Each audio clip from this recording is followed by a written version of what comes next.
Hello, ladies and gentlemen, and welcome again to Syriana Analysis. I'm your host, Kevork Almassian. Thank you very much for tuning in to today's live streaming. I appreciate you all. Before I continue in this live streaming, I need your help or support or advice. I am going to arrange a crowdfunding for a Syrian family in Aleppo. They were kicked out from the city of Raqqa a few years ago when ISIS occupied the city and kicked them out of the city and took over their apartment. And they are in very dire situation nowadays in Aleppo. And we would like to help this family to buy a small car, cost $2,000, so that their family, their men, can work and provide a livelihood for his family. So I want to organize a crowdfunding, right? But most of the crowdfundings that are based in the United States or in Canada are following the sanctions of the US regime against Syria. Therefore, they cancel your crowdfunding when you organize it. Therefore, I would like to ask for your opinions. If you know a crowdfunding platform that I can organize a crowdfunding on it without problems. Now, let's jump to today's live streaming. I'm joined by Vanessa Beeley. She is a Syria-based independent investigative journalist and also my friend. And Hekmat Aboukhater, he is a Syrian journalist, also contributing for The Grey Zone, the host of What the Hekmat and Conversations with Dissidents on YouTube, and a fellow countryman. Hello, Hekmat. Hello, Vanessa. Thank you very much for being with me today in this live streaming. Today's topic is very important, especially with the news that we received from the United States that the House of Representatives, they approved a law or an act that called the Assad Regime Normalization Act. And we're going to discuss this and its implications on the Syrian people. It is widely known that Israel has provided assistance to the Syrian opposition, including the armed insurgents near the Golan Heights since 2011. However, instead of issuing or adopting a law that bans normalizing genocide nowadays in the Gaza Strip or against the Palestinians, the House of Representatives, led by the friends and allies of Netanyahu, approved the Assad Regime Anti-Normalization Act. Vanessa, if I start with you this conversation, the forefront organization which took credit for preparing the bill is the US-based Syrian Emergency Task Force. It's a very fancy name. What is the nature of this organization? What are its affiliations, and who funds their work? I was checking today the taxing system in the United States. There are some of the information that is already public. And this is the Syrian Emergency Task Force. They have revenues of $1.5 million in 2022. They have total assets around $1 million. And as you can see, the funding of this organization is increasing exponentially in the past years. Yeah, it's probably also worth doing an investigation into FARA, I think, the foreign agents. That checks on foreign money coming into American-based companies, because almost certainly the British government and probably EU nations are funding SETF. The founder of SETF was Moaz Mustafa. If you look at his history, during the season of Arab Spring, the orchestrated Arab Springs across the Middle East, he was involved in the US-based branch of the Egyptian opposition party. He was the executive director of the Libyan Council of North America, and he was the political director of the Libyan Emergency Task Force before he was involved in the Syrian Emergency Task Force. But also, if you then look at the advisory board and the trustees, you see a revolving door with AIPAC. For example, you have Toby Dershowitz, who is, the FDD, I can't remember what it stands for. Now maybe Hekmat can remember. My mind has gone blank. But I mean, she was the media relations director at AIPAC itself. She's basically set up the Dershowitz Foundation. She's a neocon, a very proud neocon, yes. And then if you go up to the, I think it's the Board of Trustees, you'll see Stephen Rapp, Ambassador Stephen Rapp. Now, when you look at RAP's involvement with, for example, the Caesar files that have been extensively debunked by independent media outlets, particularly by journalist Rick Sterling, RAP was involved in, let's say, procuring the Caesar files and creating the propaganda around the Caesar files.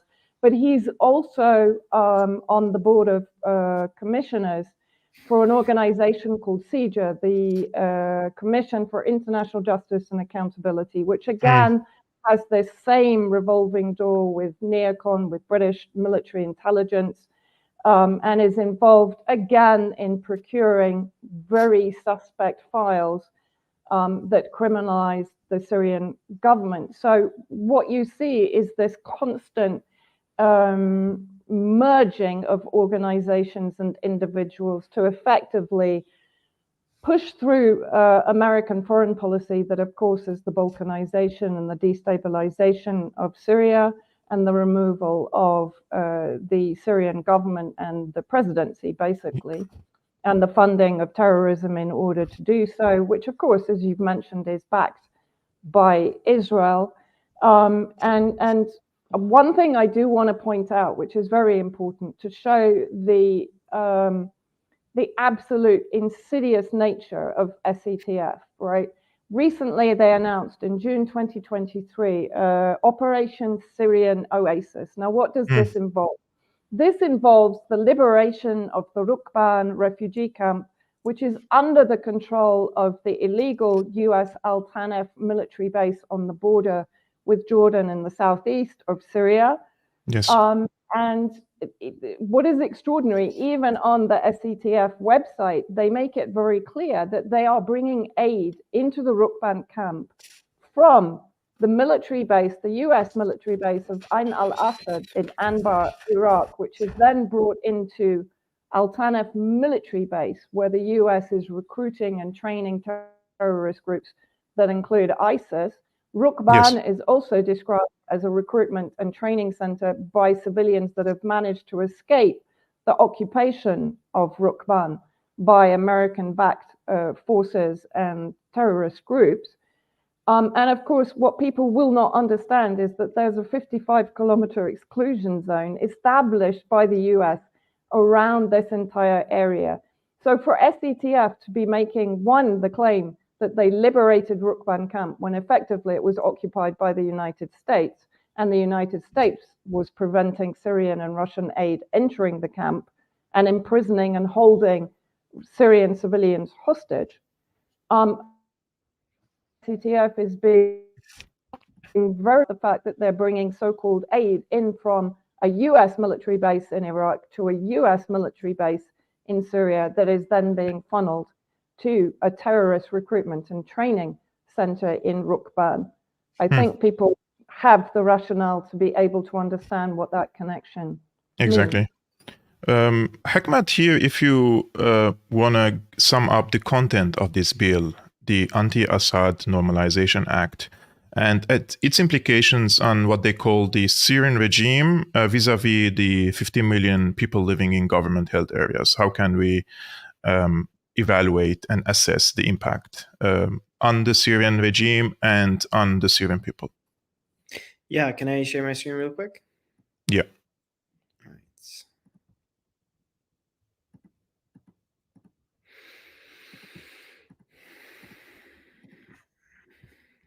Can you see HR 3202? Yes.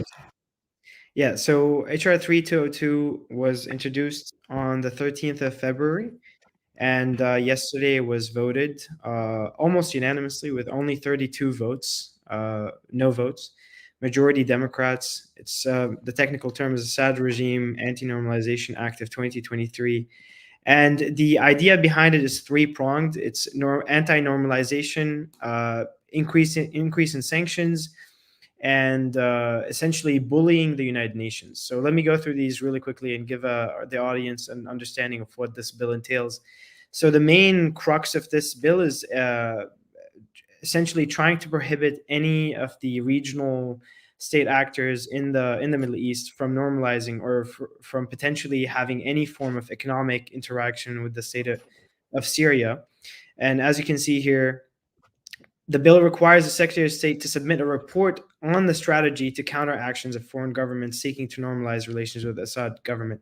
So this report, what it will look into, this is from the bill itself, it will look into any diplomatic meetings at the ambassadorial level between the Syrian government and any of the following governments, from Turkey, United Arab Emirates, Egypt, all the way down to Lebanon. And additional to that, it will take into account a full list of any transaction that between the Syrian government and any of these countries that exceeds $50,000. So essentially, it's a tool to tattletale on the Syrian government and wage a very threatening finger against the potential state actors in the region that could potentially normalize with the Syrian government. And the secondary aspect here is enforcing the Caesar Act sanctions and turning the quota of investment in Syria from a broad understanding of anything that could be substantial to the Syrian government to $50,000 or more. And of course, as you can see, it targets sham wings. It targets the Syrian Trust Fund, which is a Syrian government organization. And finally, it targets the Syrian Arab Red Crescent, Wow. which is essentially telling a country that their Red Cross is no longer going to be able to receive grants or funding from international organizations. And finally, as I mentioned before, it's United Nations essentially putting on punitive measures to make sure that the United Nations, which is one of the only organizations, the only multilateral institutions that are still allowed to operate in Syria and provide essential humanitarian aid, putting one more obstacle in their spokes and their operations in in Syria. Mm-hmm. So this is a broad understanding of what this bill is, Kevork. But my personal opinion, having written about HR 3202 back when it was initially thought of in August of last year, I think there's a silver lining here, because the initial draft of this bill asked for the extension of the Syria Civilian Protection Act of 2019 to 2032. This was struck out of this now modern bill. And additionally, what I see in this language versus the language that initially put forward in August, now it's more of a threatening finger wagging, essentially. It doesn't have any concrete language. It doesn't have any language that explains exactly what will happen to these governments that potentially are to go into business with the Syrian government. All it does is says that it will compile a list. Okay, the United States can compile the list and can do whatever it wants with it.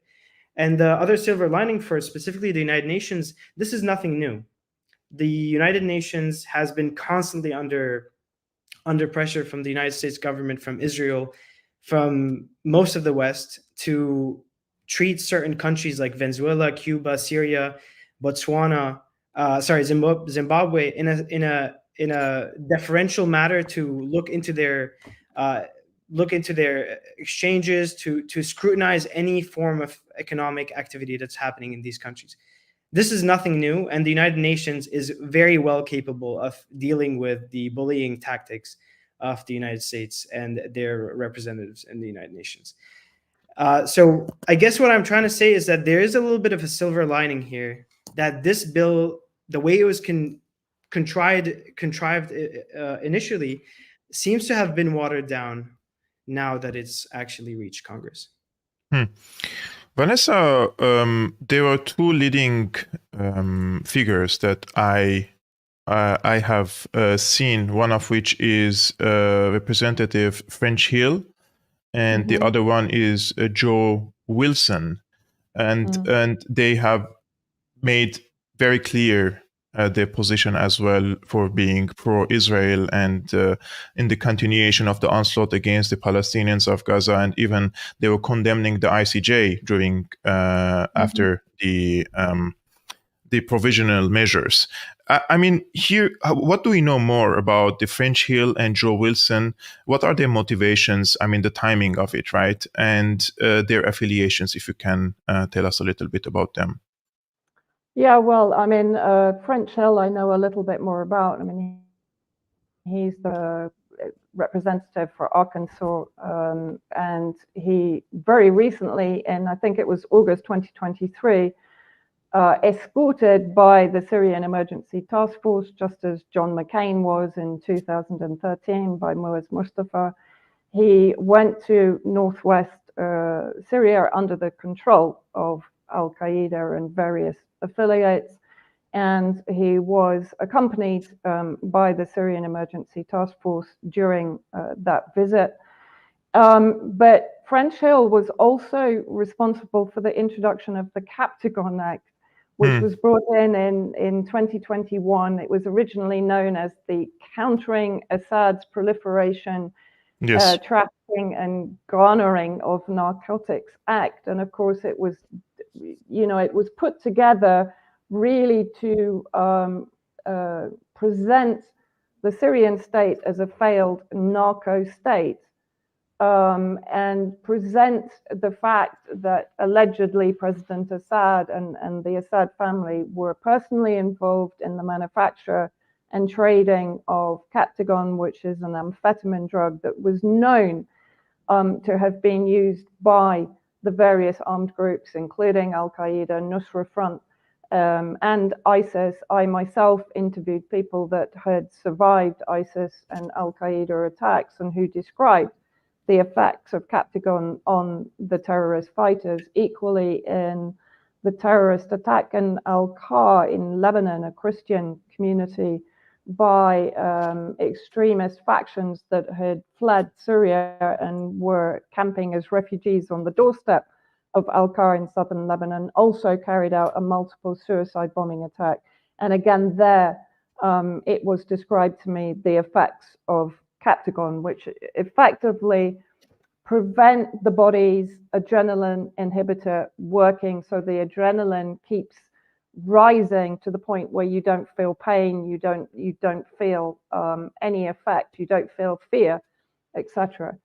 And so the fact that French Hill is involved, he actually introduced this act, the Captagon Act, and that I think preceded the Anti-Normalization Act. I could be wrong, but I think it preceded it. So the two together formed this kind of pincer action against both the Assad presidency and the state itself, in order to further isolate Syria and, as Hekmat said, to prevent normalization with Syria. But I also agree with Hekmat that I think it's a little bit that wonderful Arabic saying of the dogs are barking long after the caravan has left, right? Because the normalization was actually ongoing long before the Anti-Normalization Act was actually pushed through Congress. And so as regards Joe Hill, I tend to see all of these. Oh, and the other thing, French Hill was reported to have also been in touch with the leaders of the separatist movement in Sweden and encouraging that movement to push through their separatist ideals, which of course were being backed by Israel and by the United States. Joe Wilson has a similar background. I did notice that in 2013, he voted against the bombing of Syria when I was kind of flicking through his profile. But what is clear is that this is a bipartisan attack against Syria. And I also perceive it as a bipartisan attack against what is perceived as an enemy of Israel. Yes. Right. Because when we look at the AIPAC representatives, the neocon representatives that are working within the Syrian opposition movement based in the United States, it becomes very clear who is supporting the overthrow of President Assad. And we need to go back to 1996, to the clean break doctrine, which was a paper actually commissioned by then, I think it was Prime Minister Netanyahu, to effectively describe the balkanization of the Middle East, but in particular Syria, into sectarian statelets that would enable Israel to control better the Middle East and to secure statelets that would be sympathetic to Israel in the future.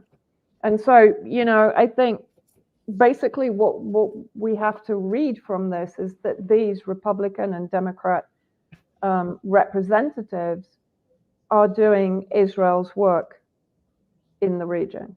Yes. And let me just add, Kevork, really quickly. Yeah. Arm Joe Wilson, he is funded to the tune of $41,000 by AIPAC. And this was only 2023 to 2024. So it seems very clear that, they were interested in him for this 1 year alone. And the one other thing that I would add that, in my view, is another silver lining here is that when I initially saw this, and you remember we talked about this almost a year ago, and I told you it's going to be voted almost unanimously. It almost is unanimous, but there were still 32 representatives who voted no against it. And those representatives, some of them are on the Republican side, it's Gates, Thomas Massey, and MTG. And on the Democrat side, some firebrands like AOC, Bush, Bowman, and Jayapal. So it seems like there's some sort of populist movement in the United States that is actively influencing some anti-interventionist decisions in Congress. Beforehand, I would tell you in 2016, 2017, I would have expected this one to be like a 98-2 with a Rand Paul voting against. We're going to see that in the Senate, but it was a surprising outcome in the House. Yeah. Hekmat, I'm going to show a photo from this meeting after the bill was adopted. And the representative, Joe, he edited the video. He cut it from here. He didn't show that there is an Israeli flag in the background when he posted it on his account. But someone apparently from the Syrian opposition was not smart enough to post it. So there we can see that there is an Israeli flag on the desk and everybody is standing happily. And the food is, mashallah, is all eaten while the Syrian people is suffering inside Syria. And another tweet that I saw was from the, again, Syria Emergency Task Force. And here I want to ask you, because the Syria Emergency Task Force and the Syrian American Consul, which they blocked me on Twitter, so I cannot check from my main account what they write, both of them congratulated what they call, quote, free Syrians around the world on the adoption of the act. As a Syrian journalist yourself who reported about the impact of the sanctions on Syria, how amused were you when you heard about this act? And maybe share with us your experience with the Syrian American Consul and why they kicked you out from one of their private panels on Zoom. Yeah, first of all, if you go back to that picture of the meeting that they held with the two Israeli flags, not just one. And you also see on the far right side, it's a Turkish flag, and on top you'll see it's a Ukrainian flag. So it's a who's who of who's supported by American empire, all represented in the one picture. And it was kind of funny that they didn't have the wherewithal to maybe hide the flags before they took this Feeric celebratory picture. Yeah, here in the left corner you see the two Israeli flags. Yeah. Yes. On the far right, you see the Turkish-American flag of brotherly. Yes, here. And right under where the zoomed-in picture of the Israeli flag, right next to Muaz's face, to the left, you'll see the Ukrainian flag. So this was quite intriguing to me. But to your other question, when this bill was initially discussed by ACS and the SAC, sorry, both ACS and SAC, and the some of the SETF people were in the same Zoom call back in August. What I finally interjected and said, interrupting their Zoom meeting and promptly getting kicked out, is like, what about the 15 million Syrians that are living under, quote unquote, the regime controlled part of Syria. What about these people that you are essentially condemning for decades more of suffering, decades more of not being able to participate in the global free market, decades more of having to suffer from your own vengeful desires to get some sort of retribution from grievances that may or may not be valid? Why are you condemning these generations of your own people in Syria? But then it comes back to this initial idea that we've discussed before, is that the Syrian people are not leading this movement that you saw in this picture in Washington. It's not. It's a few Syrian people like Muaz, as Vanessa described him perfectly, but it's essentially a front for the foreign policy desires of the American empire. It's clearly that. I mean, I'll show if I can later. Dana Stroul famously said that the Middle East director of defense under Biden famously said in 2019, and before getting tapped, and now she's organizing defense policy in the Middle East. She famously said that that the United States is comfortably holding 1/3 of Syria and is holding a card on any form of reconstruction in the country. I have the video in my hand. Do you want me to play it? Yeah, for the yeah, audience to have a perspective, Sure, yeah. just to show them a perspective of what she said. Yeah. This is the video. The United States still had compelling forms of leverage on the table to shape an outcome that was more conducive and protective of U.S. interests. And we identified 4. So the first one was the 1/3 of Syrian territory that was owned via the U.S. military with its local partner, the Syrian Democratic Forces. Now, this was a light footprint on the U.S. military, only about 1,000 troops over the course of the Syria Study Group's report. And then the tens of thousands of forces, both Kurdish and Arab, under the Syrian Democratic Forces. And that 1/3 of Syria is the resource-rich, it's the economic powerhouse of Syria. So where the hydrocarbons are, which obviously is very much in the public debate here in Washington these days, as well as the agricultural powerhouse. But we argued that it wasn't just about this 1/3 of Syrian territory that the U.S. military and our military presence owned, both to fight ISIS and also as leverage for affecting the overall political process for the broader Syrian conflict. There were 3 other areas of leverage. One is political and diplomatic isolation of the Assad regime. So holding the line on diplomatic isolation, preventing embassies from going back into Damascus. 2 is the economic sanctions architecture. So some of this is part of the maximum pressure campaign of the Trump administration on Iran, but there's a whole suite of both executive and congressional sanctions on Syria and Bashar al-Assad, both for human rights abuses in Syria and to the backers of Assad for their activities in support of him in Syria. And 3 was reconstruction aid. So the United States remains the overall largest single donor of humanitarian aid to Syrians both inside Syria and refugees outside of Syria. And there was some stabilization assistance in the part of Syria that was liberated from ISIS and controlled via the Syrian Democratic Forces in northern eastern Syria. The rest of Syria, though, is rubble. And what the Russians want and what Assad wants is economic reconstruction. And that is something that the United States can basically hold a card on via the international financial institutions and our cooperation with the Europeans. So we argued that absent behavioral changes by the Assad regime, we should hold the line on preventing reconstruction aid and technical expertise from going back into Syria. So as you saw just there, this is back in 2019. This is October of 2019. Mm-hmm. And this is the American foreign policy towards Syria and the Middle East in general. So the people at SETF are giving themselves a nice pat on the back today and yesterday and acting like they did something monumental. It's not their policy. It wasn't their policy to begin with. They just were used as a nice facade, a Syrian facade, to enact this policy that's already been in the making, whether they were there or not. So yeah. Just to correct myself on something that I said, she is the top. Sorry, yeah, she's the top Pentagon official for the Middle East desk under the Biden administration. Exactly. Yes. Vanessa, I want to show you a video. Dr. Miller, who was, he wanted to join us today in this conversation. He came under heavy, let's say, criticism on Yeah. Twitter and other social media platforms because of this video. I want to show you the video first, and let's see his comment now. Right. What do you say to those Sunnis who haven't forgotten what's happened in Syria, though? Well, I say that because that's the discomfort that we have with Iran. Sure. Okay. So my best, most kind of friendly way of putting this is to say, get over it.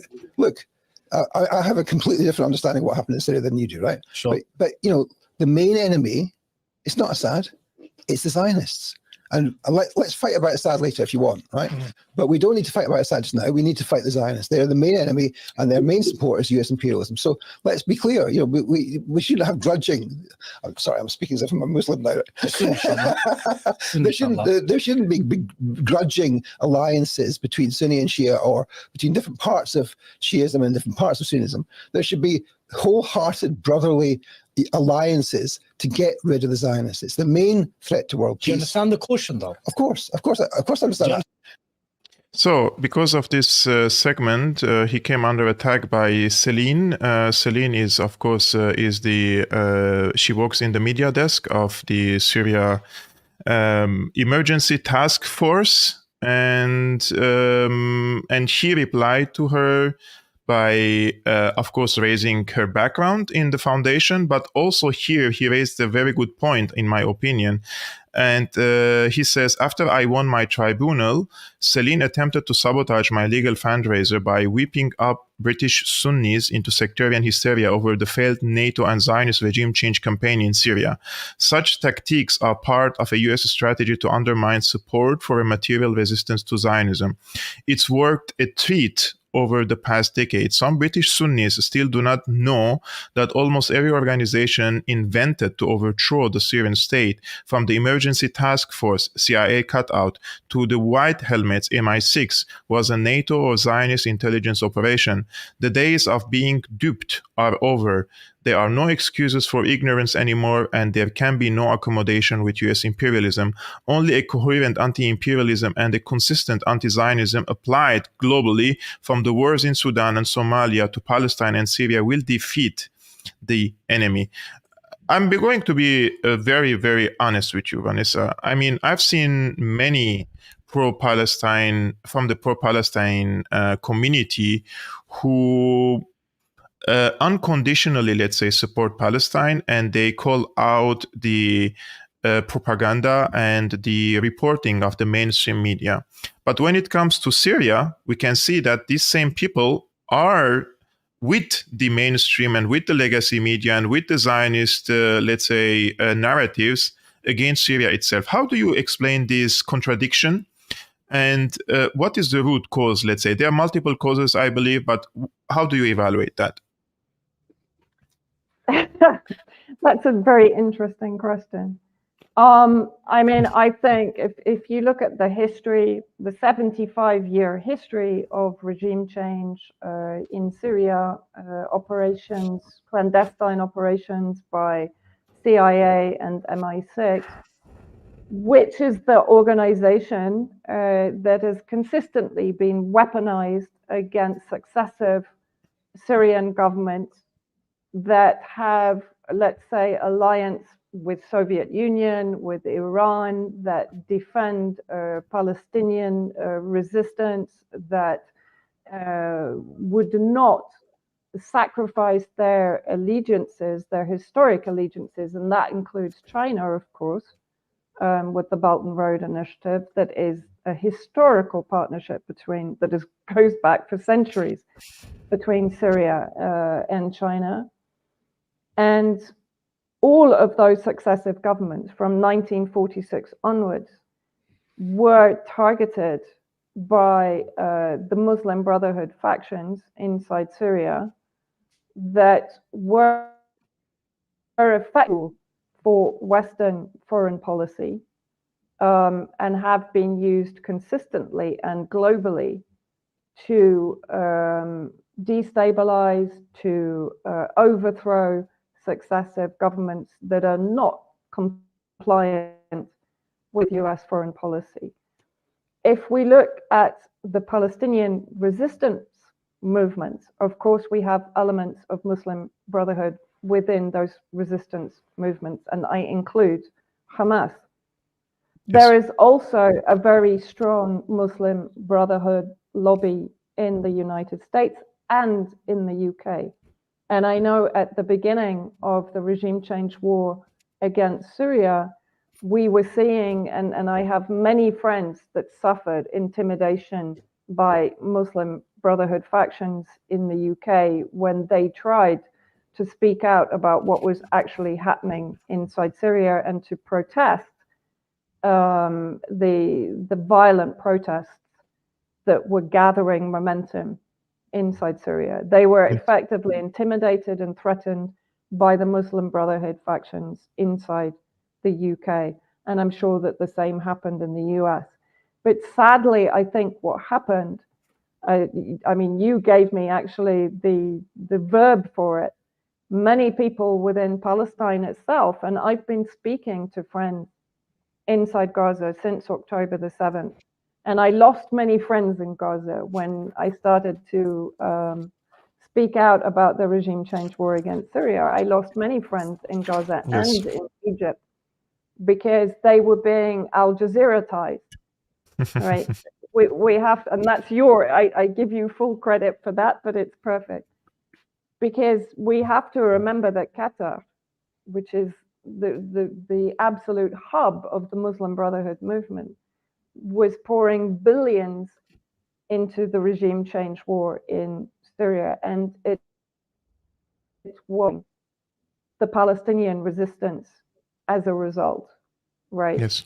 And even Palestinians now that I speak to in Gaza are very ignorant of what happened. They're very ignorant politically about what happened in Syria and how that affects the resistance movement, how that affects the alliance between Syria and Palestine, and how Syria, despite the betrayal of the Palestinian resistance movements, particularly Hamas, has since 2017 begun the normalization process with the Palestinian resistance. There have been changes within Hamas leadership.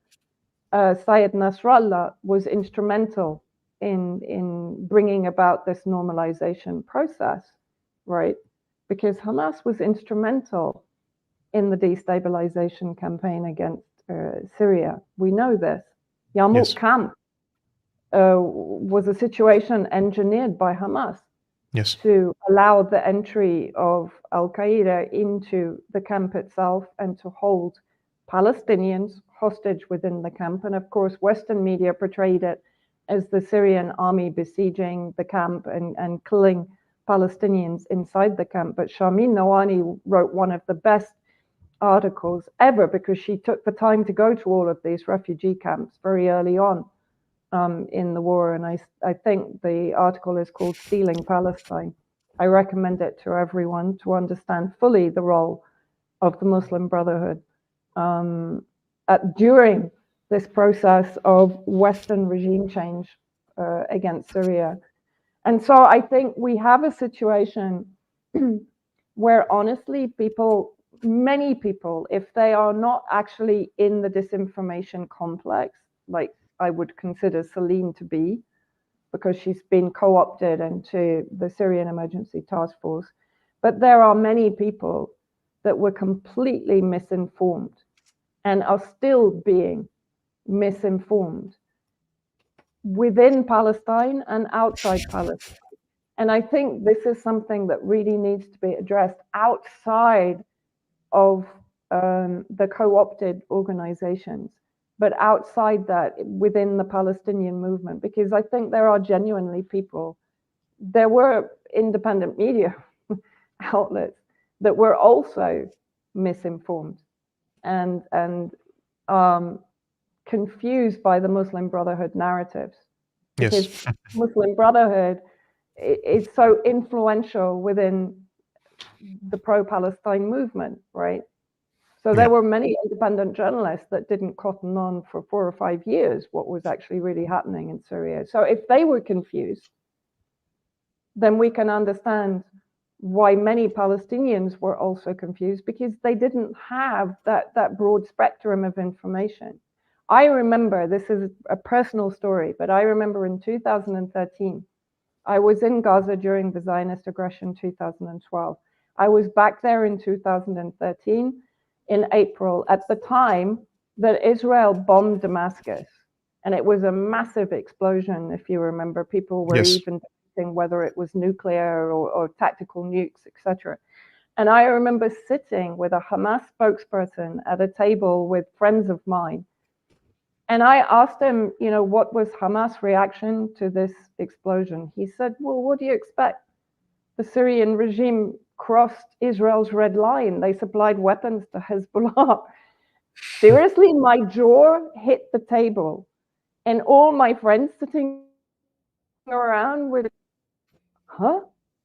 So at this point, Hamas was influenced by Qatar, by Saudi Arabia. It was Qatari and Saudi money that was coming into Gaza at this time, right? Things since 2017 have drastically changed. Maybe the resistance is more politically aware, but the people are not. 100%. Actually, I will mention two things here. In 2014, in August 2014, I was in Damascus in Yarmouk camp on the contact line between Al-Qaeda, Nusra Front, and the Syrian side. And there was an undeclared ceasefire between the Syrian side and the Nusra side between 12 noontime to 2 p.m. We don't shoot you, you don't shoot us. But the reason for that was because the Syrian side was going to deliver food and medical aid to the Palestinian faction side. And this was when I was there and I was watching what happened to the Yarmouk camp, where I was there in 2011. And this is for the first time I mentioned this information online. I met with Tariq Hammoud. He is the son-in-law of Khalid Mish'al in Damascus. I wanted him to sponsor to bring Norman Finkelstein to Syria. So this was my initial plan in 2011, after I was in touch with Norman Finkelstein for a long time. But in 2012, when Hamas decided to leave Syria, and I mean, I was in with Tariq Hammoud in his office, and these Hamas people were like, they treat you they treat you with so respect, and they speak so like the best words about the Syrian state, the Syrian government, and how they are grateful and everything. I couldn't believe my eyes later when I saw him on the forefront of the Twitter warriors when he escaped from Damascus to London. And you always you have to ask yourself this question: why London? And who took you to London? And how did you go to London? You know, like all of a sudden, these people just moved to London and to Qatar. And he was on the side of Mahesini and Nusra elements, and he was celebrating the death of the filth. This is what he said on Twitter. And I promised him, this was at the beginning of the war, I promised him, I said, we are going to win this war, and I hope that he is watching Syria winning this war and him being in London, and I can assure him that he will never see Damascus again in his life. So, Hekmat, speaking about this very sensitive case, you also have stories with the pro-Palestine demonstrations. You participated in some of them. I myself here in Berlin, I participated in one, and I didn't feel comfortable to go again because there were so many of the Syrian opposition people coming to these demonstrations with their green flags and calling you out for coming to the pro-Palestine demonstrations. You know, it's like you literally allied with the Israeli lobby and the Israeli side. And what is your take on these FSA flags flying in Palestine, pro-Palestine demonstrations, whether it's in DC or in Europe? Yeah, so I've seen them now in Brussels, DC, and New York. The first one was in Brussels in October, right after the Al-Aqsa flood. And I went out with my Syrian flag and Palestinian flag. And at the end of the day, I was wearing a nice Pink Floyd shirt. It was torn up, and I had lost my flag, my Syrian flag. I was allowed to keep my Palestinian flag. But yeah, it was a horrible moment because right before I had been I had been welcomed by a number of Syrians who were so happy to see the real Syrian flag, and they came to me and they said, "We're very happy to finally see a real Syrian flag in the streets of Europe in support of the Palestinian cause." So that gave me a little bit of chutzpah, and I raised the Syrian flag a little bit higher. Then bare minutes after, I got accosted by a mob of these guys, the guys who were, covering their faces and waving the green flag, the FSA flag. And I got beat up and had to lose the Syrian flag and barely made it out because these guys, it's it could have been a risk, but thankfully I made it out just with a torn shirt and a little bit of a bruise. In the United States, stateside, the same thing happens. In New York, it's less prevalent, but you always see the same guy. There's just one short guy, like 4'7" guy who's always there, and he has the same flag. It's like a Palestinian flag on one side, the FSA flag on the other side. And it's such a clear statement. He always, you find him like a puppy walking around, finding the cameras and just standing there and like switching hands as he gets tired, not even chanting anything, just there to clearly show face. Same in Washington. You see the same types that are just there, clearly SETF kinds, ACS kinds who are there. So the point is we should always be there. I know you have your taser. You should always be there with your taser, with your pepper spray, and raise the Syrian flag proud and high. We should not worry about these people. Their flag is a flag of shame, a flag of. We've seen what this flag was covering and what this flag was showing with what horrors and crimes it had inflicted on our people. So we will never accept this flag, whatever happens. And I say this all the time, even if there's a regime change, I will never accept this flag. This flag will never be a Syrian flag. So the one sentiment that I think we touched upon a little bit is a little bit of melancholy, a little bit of sadness that we're here in unison in support of a Palestinian cause that's righteous, and you're gonna put your own sectarian, vengeful desires ahead of any form of unity that could propel our movement altogether forward. It's essentially a sad, mournful sentiment to see that these people are so corrupt within, so hateful, that they're putting Sunni sectarian divide ahead of their interest in liberating Palestine. Exactly. Actually, I just want to mention that my experience with only this type of people is very negative because, first of all, I don't know them. Even if I see them in the street, I don't recognize faces. Like, who are you? I don't know, but they come to me because they know me. And usually they don't come one by one, and they usually come a mob together. Like it's like in a jungle law, they don't dare to come one by one. Although I carry a taser all the time with me, and I learned also how to break some jaws recently by learning kickboxing and self-defense. But still, it's a moment that I know that they could come from my back. So I'm always careful about these cases, and walking in the street among thousands of people in a demonstration, it's very risky, unfortunately, for me, because they know me and my face is unfortunately a little bit unique. Like if they see my beard from 100 meters, they would just come to beat me up. So I don't want to risk that. I am in full support of the Palestinian liberation movement. I'm in full support of the Palestinian rights. I'm in full support of the Palestinian nationhood. And I would only add that the people who are carrying these flags are Trojan horses and the fifth columns among the pro-Palestinian liberation movement. I am completely, wholeheartedly ready to accept them again when they abandon the American regime change war in Syria and they come and join just like any other Syrian. I'm ready to again forgive for what happened in Syria, because there is no other way for us to continue.